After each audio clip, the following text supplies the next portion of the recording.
ਸਾਡੇ अति सन्मानयोग बाबा अमीर सिंह जी, भाई अनुराग सिंह जी, संगत विच मौजूद वीरो भैनों बच्चों, वाहिगुरू जी का खालसा वाहिगुरू जी की फतेह। तुहाडे नाल वादा करदा कि थकावांगा नहीं तुहानूं, सगों यतन ये करांगा कि थकावट जे किते होई होवे उहनूं घट करां। अज मेरे सैशन च 8 जवान विद्वानां ने पेपर पेश किए, अच्छे यतन ने। संगत दे रूबरू होना विद्वान लई बड़ा क्लासरूम होर तरह की चीज़ होंदी है। सो सिलेबस है, स्टूडेंट्स ने पास करवाने ने चंगे नंबरां च, लेकिन संगत नूं फेस करना ये कुछ औखा हुंदा है। हौली हौली सरलता भी आएगी, रौचकता भी आएगी, लेकिन ये उद्यम है जिहड़ा कि बाबा जी दे सद्दे ते संगत दे सद्दे ते हाजरियां भरनियां, कुछ गल्लां करनियां, कुछ सुननियां, ये अच्छा इन्हां दा उद्यम है। किरणदीप कुछ बेचैन हुई जदों वो फ्लैग सैरेमनी देखी पाकिस्तान दी ते हिंदुस्तान दी, मुकाबला हो रहा हो जिवें हंकारियां बंदियां दा। बीबा जी चिंतित होण दी ते फिक्रमंद होण दी, बेचैन होण दी लोड़ नहीं, इस करके कि वो नाटक कर रहे ने। उन्हां दे कीते हुए नाटकां दा आनंद लो। चीन नाल भी हिंदुस्तान दा बॉर्डर लगदा है ते पाकिस्तान नाल भी चीन दा बॉर्डर लगदा है। चीन दे बॉर्डर पाकिस्तान ते हिंदू उत्थे नहीं ये खेड करते, चीन वाल मूँह नहीं करते। चीन ने दस देना इन्होंने भी किहदा गोडा उच्चा है। इस करके इन्हां खेडां तो मौज लो। दूजी गल पलविंदर कौर ने बड़ी प्यारी कही सी कि रब हैगा कि नहीं हैगा, मैनूं इहदा जवाब नहीं सुझदा या मैं जवाब देना नहीं चाहुंदी। इहदे बाबत भी सौखा रस्ता हैगा अपने कोल एक। सानू जदों अपनियां चाबियां नाल गुंझलदार नट बोल्ट ना खुल्लण ना, फिर मैं सहारा लैंदा हुन्ना होर वड्डियां दा। एक ग्रंथ है मिलिंद प्रश्न, उहदा जिक्र करांगा, ते एक बोध साखी है। जदों गौतम सिद्धार्थ संसार चों गए तां फुੱਲ चुगण दी रस्म वेले 7 देशां दे राजे अस्थियां चों हिस्सा लैण आए सन। उत्थे श्रद्धांजलि सी जिहड़ी वो उपाली नां दे भिक्खू ने दित्ती सी। उहने जिहड़े 4-5 वाक कहे उन्हां चों अपणियां सारियां ना गल्लां दे उत्तर मिल जाणगे। अपनी श्रद्धांजलि दे विच उपाली कह रहे ने, साडा मित्र सिद्धार्थ साडे तो विछड़िया नहीं है। इत्थे मौजूद हज़ारां अखां विच वो रोशनी बन के टिक गया है। अखां वाले उसनूं देख लिया करनगे। ऐ वाक है। अखां वाले जिन्हां दे नहीं अखां भाई फिर वो तो तरस करो उन्हां दे, उन्हां तो आपां की लैणा। दूजा वाक उपाली आखदा, 7 देशां दे राजे गौतम सिद्धार्थ दियां अस्थियां विच हिस्सा मंगण आए हैं। आपो अपनी राजधानियां उपर जाके वो इन्हां उपर बोध स्तूप उसारनगे। मैं इन्हां साडे मानयोग राजियां नूं इह दसना है कि साडा मित्र सिद्धार्थ जे इट्टां चूने अते गारे नूं प्यार करदा हुंदा फिर वो कपलवस्तु दे महल क्यों छड्डदा। साडे दिल उस दे निवास स्थान बनणगे। साडे लई मुश्किलां खड़ियां कर गया है साडा मित्र। इन्हां दिलां दे घरां विच पहलां असीं खुद ही वसदे सां, मैले हुंदे या साफ हुंदे कोई परवाह नहीं सी। हुण गौतम सिद्धार्थ दा फैसला है कि इन्हां महलां 'च वो वसेगा। हुण सानूं निरंतर मेहनत करके साफ रखने पिया करनगे। साडे लई मुश्किलां खड़ियां कर गया साडा मित्र। ये है लैंगुएज, मुरीदां दी लैंगुएज। ते मक्खण सिंह ने सही गल आखी। रतन सिंह भंगू के ग्रंथ का जिक्र मैं भी करांगा। इन्हां ने आख्या कि सानू अपने मूल वल मुड़न की लोड़ है। भाई वीर सिंह जी तो पहला भाई संतोख सिंह जी, भाई वीर सिंह जी, प्रोफैसर पूर्ण सिंह जी, प्रोफैसर गुरमुख सिंह जी तो लैके सरदार कपूर सिंह ICS, डॉक्टर गंडा सिंह, ये सारे ही आपां नूं बार बार कहंदे ने कि अपने ग्रंथ ने जिहड़े जे वो छड्ड दित्ते तुसीं फिर तुहाडे पल्ले कख नहीं रहना। नुक्स हुंदे ने, हर बंदे 'च ही हुंदे ने। माफ़ करना जी असां निमाणिਆਂ नूं, वारिस शाह दी पंक्ति है, माफ़ करना जी असां निमाणिਆਂ नूं, कौन जम्मिया जो गुनाहगार नहीं। जे धरती ते आया तो इसे करके आया कि गुनाह कीते सी, जे बेगुनाह हुंदे तो मुक्त ना होए हुंदे। ਅੱਛਾ, ਇਹ ਇੱਕ ਵਾਕ ਕਿਹਾ ਮੱਖਣ ਸਿੰਘ ਨੇ, ਸਾਨੂੰ ਮੂਲ ਵੱਲ ਮੁੜਨ ਦੀ ਲੋੜ ਹੈ। ਇਹਦੇ ਪ੍ਰਥਾਏ ਮੌਲਾਨਾ ਜਲਾਲੁਦੀਨ ਰੂਮੀ ਦੀਆਂ 2-3 ਪੰਕਤੀਆਂ ਸੁਣੋ। ਜਾਏਗਾ ਦੂਰ ਜਦੋਂ ਆਪਣੀਆਂ ਜੜ੍ਹਾਂ ਤੋਂ, ਤਾਂ ਮਾਰੇਗਾ ਆਵਾਜ਼ ਆਪਣੀਆਂ ਜੜ੍ਹਾਂ ਨੂੰ। ਜਾਏਗਾ ਦੂਰ ਜਦੋਂ ਆਪਣੀਆਂ ਜੜ੍ਹਾਂ ਤੋਂ, ਤਾਂ ਮਾਰੇਗਾ ਆਵਾਜ਼ ਆਪਣੀਆਂ ਜੜ੍ਹਾਂ ਨੂੰ। ਤੇਰੀ ਆਵਾਜ਼ ਦਾ ਜੇ ਹੁੰਗਾਰਾ ਮਿਲੇਗਾ ਕਿਤੋਂ ਆਖਰ, ਤਾਂ ਮਿਲੇਗਾ ਤੇਰੀਆਂ ਜੜ੍ਹਾਂ ਤੋਂ। ਇਹ ਹੈ ਸਾਡੀ ਅਮੀਰ ਪਰੰਪਰਾ। ਤੇ ਰਤਨ ਸਿੰਘ ਭੰਗੂ ਦੇ ਪ੍ਰਾਚੀਨ ਪੰਥ ਪ੍ਰਕਾਸ਼ ਦੀ ਇੱਕ ਵਿਲੱਖਣ ਕੰਟਰੀਬਿਊਸ਼ਨ ਇਹ ਹੈ ਕਿ ਇਹ ਕੇਵਲ ਇਤਿਹਾਸ ਨਹੀਂ, ਗੁਰਮਤ ਦੇ ਐਂਗਲ ਤੋਂ ਲਿਖਿਆ ਇਤਿਹਾਸ ਹੈ। ਮੈਂ ਸਿਰਫ ਇੱਕ ਐਗਜ਼ਾਮਪਲ ਦਿਆਂਗਾ, ਆਪਣੇ ਕੋਲ ਜ਼ਿਆਦਾ ਸਮਾਂ ਹੈ ਨਹੀਂ। ਡਿਪਟੀ ਕਮਿਸ਼ਨਰ ਮਰੇ ਨੇ ਮੌਲਵੀ ਰਤਨ ਸਿੰਘ ਭੰਗੂ ਗਿਆ ਕਿ ਮੁਸਲਮਾਨ ਤੋਂ ਸਾਡਾ ਇਤਿਹਾਸ ਲਿਖਵਾ ਰਹੇ ਹੋ ਤੁਸੀਂ। ਉਹ ਕਹਿੰਦਾ ਕਿਉਂ? ਨਹੀਂ ਕਹਿੰਦਾ ਮੁਸਲਮਾਨ ਇਤਿਹਾਸ ਨਹੀਂ ਸਾਡਾ ਲਿਖੇਗਾ, ਮੈਂ ਮੁਸਲਮਾਨਾਂ ਦਾ ਇਤਿਹਾਸ ਨਹੀਂ ਲਿਖਾਂਗਾ, ਮੈਂ ਗੁਰੂ ਦਾ ਇਤਿਹਾਸ ਲਿਖਾਂਗਾ, ਸਿੱਖਾਂ ਦਾ ਇਤਿਹਾਸ ਲਿਖਾਂਗਾ। ਉਹ ਕਹਿਣ ਲੱਗੇ ਤੁਸੀਂ ਆਪੋ ਆਪਣੇ ਇਤਿਹਾਸ ਲਿਖ ਲਓ। ਰਤਨ ਸਿੰਘ ਭੰਗੂ ਕਹਿੰਦੇ ਕਿ ਸਾਡੀ ਮੀਟਿੰਗ ਕਰਾਓ। ਪਹਿਲਾਂ ਮੀਟਿੰਗ ਹੋਈ, ਪ੍ਰੈਜ਼ੈਂਟ ਮਰੇ। ਉੱਥੇ ਆਪਸ ਦੇ ਵਿੱਚ ਸਵਾਲ ਜਵਾਬ ਬਹੁਤ ਦਿਲਚਸਪ ਨੇ। ਮੌਲਵੀ ਕਹਿੰਦਾ ਹੈ ਕਿ ਤੁਹਾਡੇ ਕੋਲ ਰਾਜ ਕਦੋਂ ਆਇਆ? ਤੁਸੀਂ ਰਾਜ ਰੂਜ ਦੀਆਂ ਗੱਲਾਂ ਕਰੀ ਜਾਂਦੇ ਹੋ, ਤੁਸੀਂ ਤਾਂ ਧਾੜਵੀ ਸੀ, ਥੋੜ੍ਹੀ ਦੇਰ ਲਈ ਜਾਇਦਾਦਾਂ ਦੱਬ ਲਈਆਂ, ਇਹਦੇ ਨਾਲ ਰਾਜੇ ਥੋੜ੍ਹਾ ਹੋ ਜਾਂਦੇ ਹੁੰਦੇ ਨੇ, ਬਾਦਸ਼ਾਹੀ ਐਂ ਥੋੜ੍ਹਾ ਹੁੰਦੀ ਹੈ। ਉਹ ਪਰੰਪਰਾ ਹੁੰਦੀ ਹੈ ਇੱਕ ਬਾਦਸ਼ਾਹੀ ਦੀ। ਸਮਰਕੰਦ 'ਚ ਬਾਦਸ਼ਾਹ ਸੀ ਬਾਬਰ, ਫਿਰ ਉਹ ਹਿੰਦੁਸਤਾਨ ਆਇਆ, ਹਿੰਦੁਸਤਾਨ ਜਿੱਤ ਲਿਆ, ਫਿਰ ਉਹ ਹਿਮਾਯੂ, ਅਕਬਰ, ਜਹਾਂਗੀਰ, ਇਹ ਸਾਰੀ ਪਰੰਪਰਾ ਇਸਟੈਬਲਿਸ਼ ਹੋਈ ਹੈ ਤੇ ਦੁਨੀਆ ਨੇ ਉਹਨਾਂ ਨੂੰ ਮੰਨਿਆ ਬਾਦਸ਼ਾਹ। ਇਹ ਦੱਸੋ ਕਿ ਤੁਹਾਨੂੰ ਬਾਦਸ਼ਾਹੀ ਦਿੱਤੀ ਕਿਹਨੇ? ਰਤਨ ਸਿੰਘ ਭੰਗੂ ਨੂੰ ਸਵਾਲ ਕਰਦਾ। ਹੁਣ ਦੇਖੋ ਤੁਸੀਂ ਰਤਨ ਸਿੰਘ ਭੰਗੂ ਦਾ ਜਵਾਬ ਹੈ ਜਿਹੜਾ ਨਾ, ਸਟੀਕ ਜਵਾਬ। ਰਤਨ ਸਿੰਘ ਭੰਗੂ ਕਹਿੰਦੇ ਸਾਨੂੰ ਬਾਦਸ਼ਾਹੀ ਉਸੇ ਨੇ ਦਿੱਤੀ ਸੀ ਜਿਹਨੇ ਬਾਦਸ਼ਾਹੀ ਬਾਬਰ ਨੂੰ ਦਿੱਤੀ ਸੀ। ਉਹ ਕਹਿੰਦਾ ਬਾਬਰ ਨੂੰ ਕਿਹਨੇ ਦਿੱਤੀ ਸੀ? ਕਹਿੰਦੇ ਗੁਰੂ ਨਾਨਕ ਦੇਵ ਜੀ ਨੇ। ਉਹ ਬਾਬਰ ਨੇ ਗਲਤੀ ਦੀ ਖਿਮਾ ਮੰਗੀ, ਚਰਨੀ ਹੱਥ ਲਾਏ, ਵਰਦਾਨ ਮਿਲਿਆ ਕਿ 7 ਪੁਸ਼ਤਾਂ ਰਾਜ ਕਰੋਗੇ ਤੁਸੀਂ, ਲੇਕਿਨ ਨੇਕੀ ਨਾਲ ਰਾਜ ਕਰਿਓ। ਹੁਣ ਇਹ ਐਂਗਲ ਹੈ ਸਿੱਖ ਇਤਿਹਾਸਕਾਰ ਦਾ। ਮੁਸਲਮਾਨ ਇਤਿਹਾਸਕਾਰ ਇਹਨੂੰ ਮੰਨਣ ਲਈ ਤਿਆਰ ਹੋਏਗਾ ਹੀ ਨਹੀਂ, ਨਾ ਉਹਨੂੰ ਹੋਣਾ ਚਾਹੀਦਾ। ਸੋ ਭਾਈ ਇਤਿਹਾਸ ਜਿਹੜੇ ਲਿਖੇ ਗਏ ਨੇ, ਇਹ ਕੋਈ ਇਲਹਾਮ ਨਹੀਂ ਹਨ ਉੱਪਰੋਂ ਉਤਰੇ ਹੋਏ, ਬੰਦਿਆਂ ਦੀ ਆਪੋ ਆਪਣੀ ਵੱਖੋ ਵੱਖਰੀ ਵਿਆਖਿਆ ਹੈ। ਗੁਰਮਤ ਦੀ ਵਿਆਖਿਆ ਸਾਡੀ ਬੜੀ ਅਮੀਰ ਹੈ, ਫਖਰ ਕਰਨਯੋਗ ਹੈ। ਅਸੀਂ ਇਹਨਾਂ ਵਡੇਰਿਆਂ ਤੇ ਫਖਰ ਕਰਾਂਗੇ ਤੇ ਕਰ ਰਹੇ ਹਾਂ। ਸਾਖੀਆਂ, ਚਮਤਕਾਰ, ਮੇਰੀ ਬੜੀ ਰੁਚੀ ਹੈ ਇਹਨਾਂ 'ਚ। ਇਹ ਕੇਵਲ ਆਪਣੀਆਂ ਚਾਰੇ ਜਨਮ ਸਾਖੀਆਂ ਦੇ ਵਿੱਚ ਨਹੀਂ, ਇਹਨਾਂ ਦਾ ਵਰਣਨ ਭਾਈ ਸੰਤੋਖ ਸਿੰਘ ਜੀ ਨੇ ਸਾਖੀਆਂ ਘੜੀਆਂ ਨੇ, ਚਮਤਕਾਰ ਘੜੇ ਨੇ। ਭਾਈ ਸੰਤੋਖ ਸਿੰਘ ਤੱਕ ਗੱਲ ਬਸ ਨਹੀਂ ਹੁੰਦੀ। ਜਾਪਾਨ 'ਚ ਪ੍ਰੋਫੈਸਰ ਪੂਰਨ ਸਿੰਘ ਦਾ ਦੋਸਤ ਸ਼ਾਇਰ ਕਾਕੂਜ਼ੋ ਓਕਾਕੁਰਾ, ਉਹਦੀ ਕਿਤਾਬ ਹੈ ਬੁੱਕ ਆਫ ਟੀ, ਉਹਦੇ ਵਿੱਚੋਂ ਤੁਹਾਨੂੰ ਸਾਖੀ ਸੁਣਾਊਂਗਾ ਇੱਕ ਮੈਂ। ਯਾਨੀ ਮੈਂ ਇਹ ਸਮਝਦਾ ਹੁੰਨਾ ਕਿ ਚਮਤਕਾਰ ਨਹੀਂ, ਜਿਹੜੇ ਬੰਦੇ ਨੂੰ ਚੰਗਾ ਲੱਗਦਾ ਉਹਨੂੰ ਕਵਿਤਾ ਵੀ ਨਹੀਂ ਚੰਗੀ ਲੱਗਣੀ ਚਾਹੀਦੀ। ਇਹ ਦੋਵੇਂ ਇੱਕੋ ਜਿਹੀਆਂ ਚੀਜ਼ਾਂ ਨੇ। ਮੈਂ ਤੁਹਾਨੂੰ ਹੁਣ ਇੱਕ ਐਗਜ਼ਾਮਪਲ ਚਮਤਕਾਰ ਦੀ ਭਾਈ ਸੰਤੋਖ ਸਿੰਘ ਦੀ ਸੁਣਾਵਾਂ। ਗੁਰੂ ਨਾਨਕ ਦੇਵ ਜੀ ਦਾ ਦਰਬਾਰ ਹੈ ਇਹ, ਆਪਾਂ ਉਹਨਾਂ ਨੂੰ ਯਾਦ ਕਰ ਰਹੇ ਹਾਂ। ਇਸ ਕਰਕੇ ਭਾਈ ਸੰਤੋਖ ਸਿੰਘ ਜੀ ਨੂੰ ਗੁਰੂ ਨਾਨਕ ਦੇਵ ਜੀ ਦੇ ਹਵਾਲੇ ਨਾਲ ਯਾਦ ਕਰਕੇ ਮੈਂ ਤੁਹਾਨੂੰ ਇੱਕ ਗੱਲ ਦੱਸਦਾ।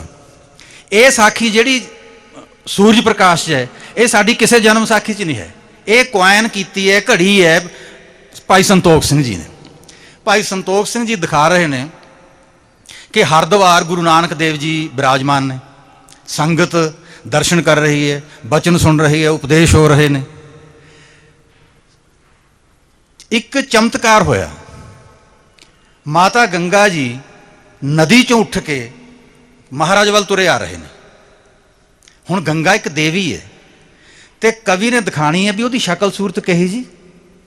ਭਾਈ ਸੰਤੋਖ ਸਿੰਘ ਜੀ ਲਿਖਦੇ ਨੇ, ਬਰਫ਼ ਦੀ ਬਣੀ ਹੋਈ ਪਰੀ ਸੀ, ਹੱਥ 'ਚ ਸੋਨੇ ਦਾ ਥਾਲ, ਹੱਥਾਂ 'ਚ ਵਿੱਚ ਸੁੱਚੇ ਹੀਰੇ ਮੋਤੀ।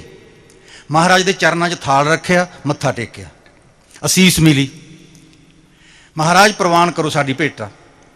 ਮਹਾਰਾਜ ਨੇ ਫਰਮਾਇਆ, ਅਸੀਂ ਸੋਨਾ, ਚਾਂਦੀ, ਹੀਰੇ, ਮੋਤੀ ਅਤੇ ਧਨ ਮਨਜ਼ੂਰ ਨਹੀਂ ਕਰਦੇ। ਮਾਤਾ ਗੰਗਾ ਨੇ ਕਿਹਾ, ਜੀ ਅਸੀਂ ਸ਼ਰਧਾ ਵਸ ਲੈ ਕੇ ਆਏ ਹਾਂ, ਸਾਡੀ ਭੇਟਾ ਆਪਦੇ ਚਰਨਾਂ ਵਿੱਚ ਮਨਜ਼ੂਰ ਹੋਵੇ। ਮਹਾਰਾਜ ਨੇ ਸਿੱਖਾਂ ਨੂੰ ਫਰਮਾਨ ਕੀਤਾ ਕਿ ਇਹਨਾਂ ਨੂੰ ਜੌਹਰੀ ਦੀ ਦੁਕਾਨ ਤੇ ਲੈ ਜਾਓ, ਸੁਨਿਆਰੇ ਦੀ ਦੁਕਾਨ ਤੇ ਲੈ ਜਾਓ, ਇਹਨਾਂ ਵੱਟੇ ਪੈਸੇ ਲੈ ਆਓ ਤੇ ਰਸਦਾਂ ਖਰੀਦ ਕੇ ਲੰਗਰ ਵਰਤਾਓ। ਫਿਰ ਮਹਾਰਾਜ ਨੇ ਪੁੱਛਿਆ, ਕਿਵੇਂ ਆਉਣਾ ਹੋਇਆ ਭਾਈ? ਗੰਗਾ ਜੀ ਕਹਿਣ ਲੱਗੇ ਮਹਾਰਾਜ ਹਜ਼ਾਰਾਂ ਨਹੀਂ ਲੱਖਾਂ ਦੀ ਗਿਣਤੀ ਵਿੱਚ ਸ਼ਰਧਾਲੂ ਮੇਰੇ ਵਿੱਚ ਆ ਕੇ ਇਸ਼ਨਾਨ ਕਰਦੇ ਹਨ, ਕਿਉਂਕਿ ਉਹਨਾਂ ਦਾ ਪੱਕਾ ਵਿਸ਼ਵਾਸ ਹੈ ਕਿ ਇਸ਼ਨਾਨ ਕਰਨ ਨਾਲ ਉਹਨਾਂ ਦੇ ਪਾਪ ਧੋਏ ਜਾਂਦੇ ਹਨ। ਠੀਕ ਹੈ ਮਹਾਰਾਜ, ਧੋਏ ਜਾਂਦੇ ਨੇ, ਪਰ ਉਹਨਾਂ ਦੇ ਪਾਪ ਫਿਰ ਮੇਰੇ ਉੱਪਰ ਤਾਂ ਚੜ੍ਹਦੇ ਨੇ। ਮੈਂ ਆਪਣੇ ਪਾਪਾਂ ਦਾ ਨਿਸਤਾਰਾ ਕਿਵੇਂ ਕਰਾਂਗੀ? ਮੈਨੂੰ ਇਹ ਗੱਲ ਬੇਚੈਨ ਕਰਦੀ ਹੈ। ਮਹਾਰਾਜ ਨੇ ਫਰਮਾਇਆ, ਭਾਈ ਬੇਸ਼ੱਕ 100 ਸਾਲ ਬਾਅਦ ਆਏ, ਬੇਸ਼ੱਕ 1000 ਸਾਲ ਬਾਅਦ, ਕਦੀ ਨਾ ਕਦੀ ਕੋਈ ਮਹਾਂਪੁਰਖ ਆਇਆ ਕਰੇਗਾ, ਉਹ ਤੁਹਾਡੇ 'ਚ ਇਸ਼ਨਾਨ ਕਰਿਆ ਕਰੇਗਾ, ਤੁਹਾਡੇ ਪਾਪ ਹਰਨ ਕਰਕੇ ਲੈ ਜਾਇਆ ਕਰੇਗਾ। ਗੰਗਾ ਨੇ ਪੁੱਛਿਆ, ਮਹਾਰਾਜ ਇਸ਼ਨਾਨ ਕਰੋਗੇ? ਬਚਨ ਹੋਇਆ, ਇਸੇ ਪ੍ਰਥਾਏ ਆਏ ਹਾਂ, ਇਸੇ ਕੰਮ ਆਏ ਹਾਂ ਇੱਥੇ। ਹੁਣ ਭਾਈ ਸੰਤੋਖ ਸਿੰਘ ਜੀ ਇਸ ਸਾਖੀ ਰਾਹੀਂ ਆਪਾਂ ਨੂੰ ਕੀ ਦੱਸ ਰਹੇ ਨੇ? ਨਿਰਾਦਰ ਨਹੀਂ ਕਰਦੇ ਉਹ ਕਿਸੇ ਦਾ।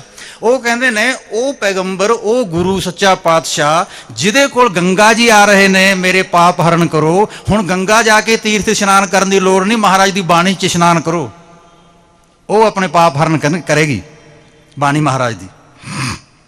ਗੁਰੂ ਨਾਨਕ ਦੇਵ ਜੀ ਬਾਰੇ ਇੱਕ ਦੋ ਗੱਲਾਂ ਹੀ ਬਸ ਕਰਾਂਗਾ ਤੁਹਾਡੇ ਨਾਲ।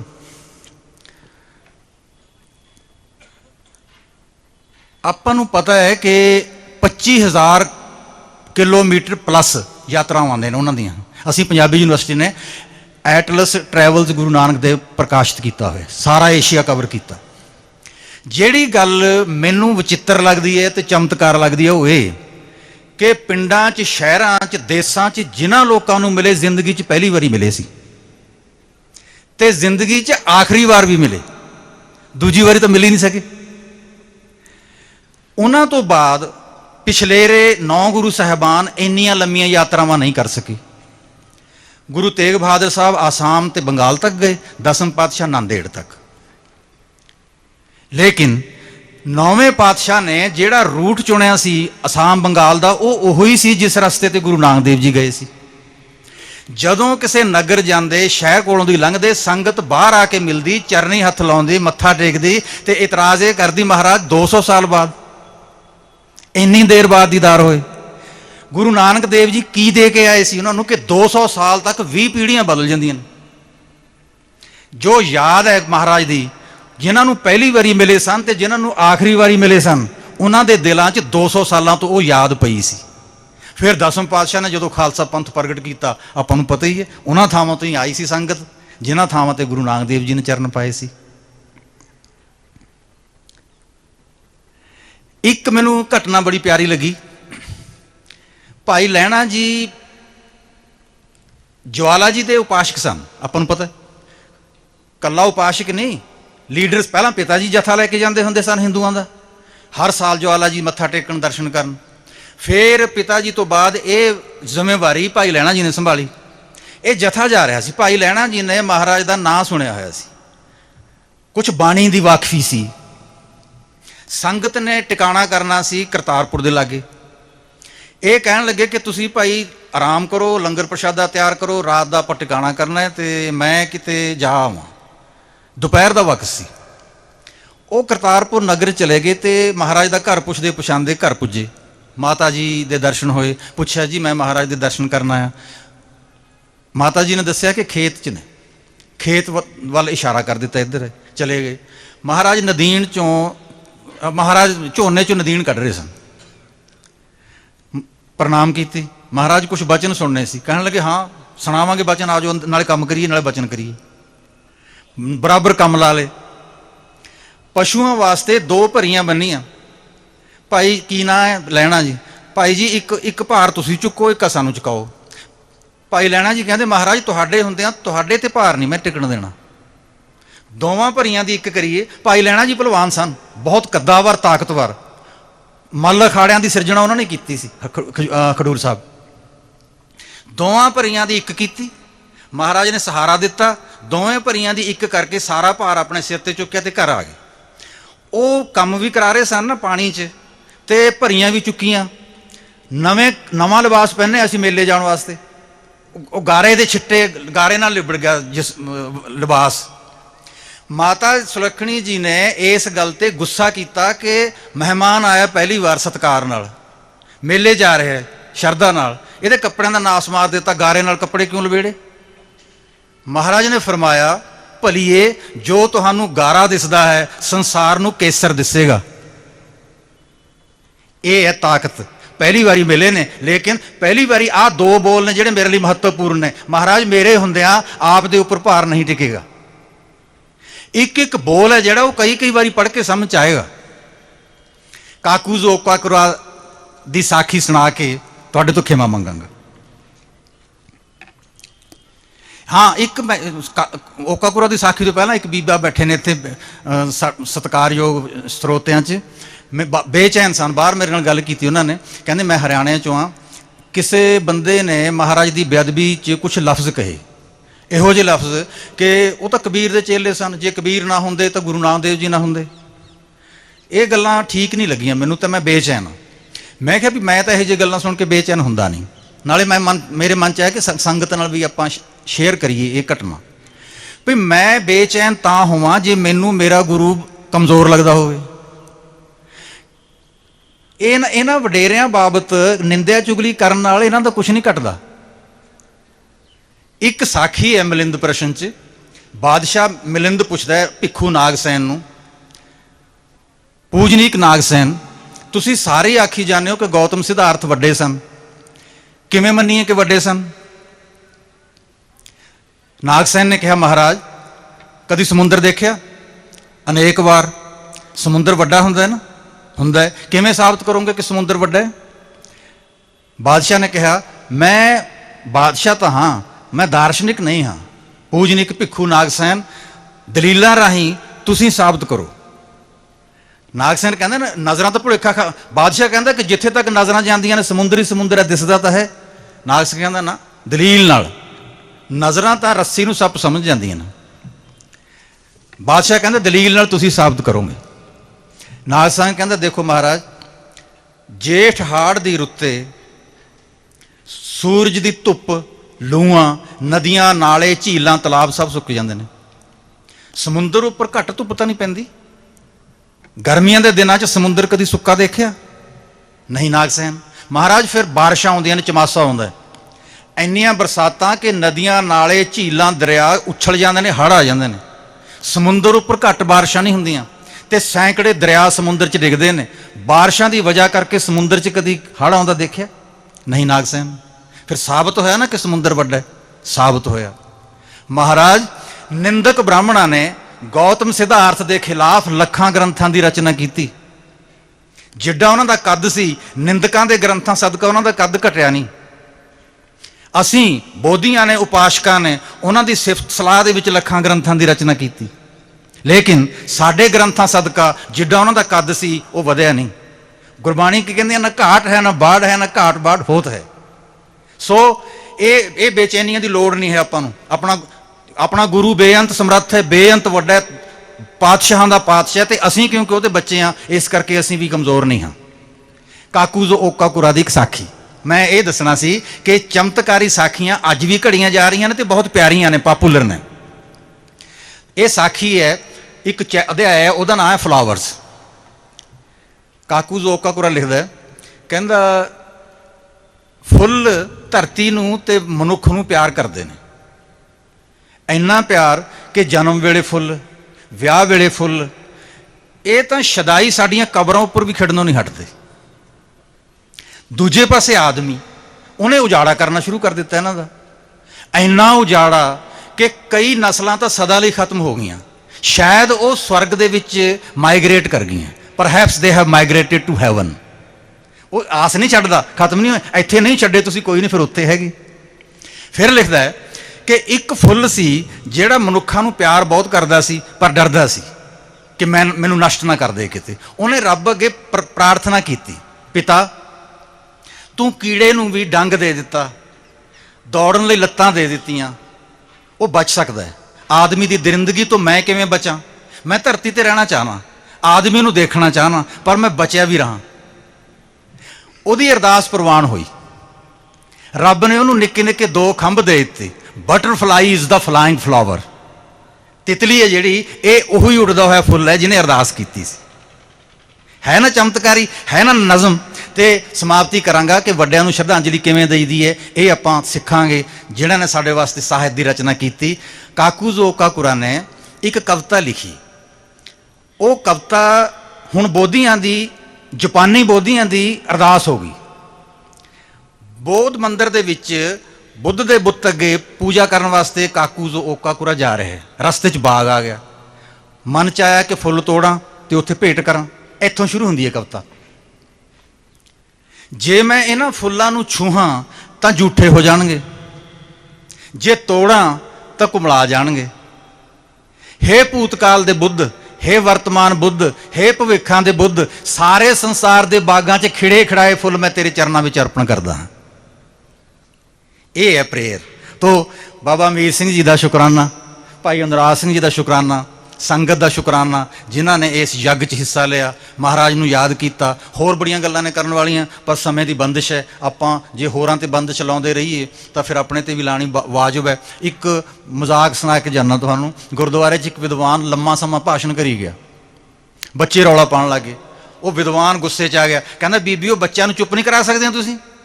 ਇੱਕ ਬੀਬੀ ਕਹਿੰਦੀ ਭਾਈ ਇਹ ਤਾਂ ਨਿਆਣੇ ਨੇ, ਬੇਅਕਲ ਨੇ, ਛੋਟੇ ਨੇ, ਤੂੰ ਤਾਂ ਪੜ੍ਹਿਆ ਲਿਖਿਆ ਸਿਆਣਾ ਬਹਿਣਾ, ਪਹਿਲਾਂ ਤੂੰ ਰੌਲਾ ਪਾਉਣੋਂ ਹਟ, ਮੈਂ ਫਿਰ ਇਹਨਾਂ ਨੂੰ ਵੀ ਬੰਦ ਕਰਾ ਦੂੰ। ਵਾਹਿਗੁਰੂ ਜੀ ਕਾ ਖਾਲਸਾ, ਵਾਹਿਗੁਰੂ ਜੀ ਕੀ ਫਤਿਹ।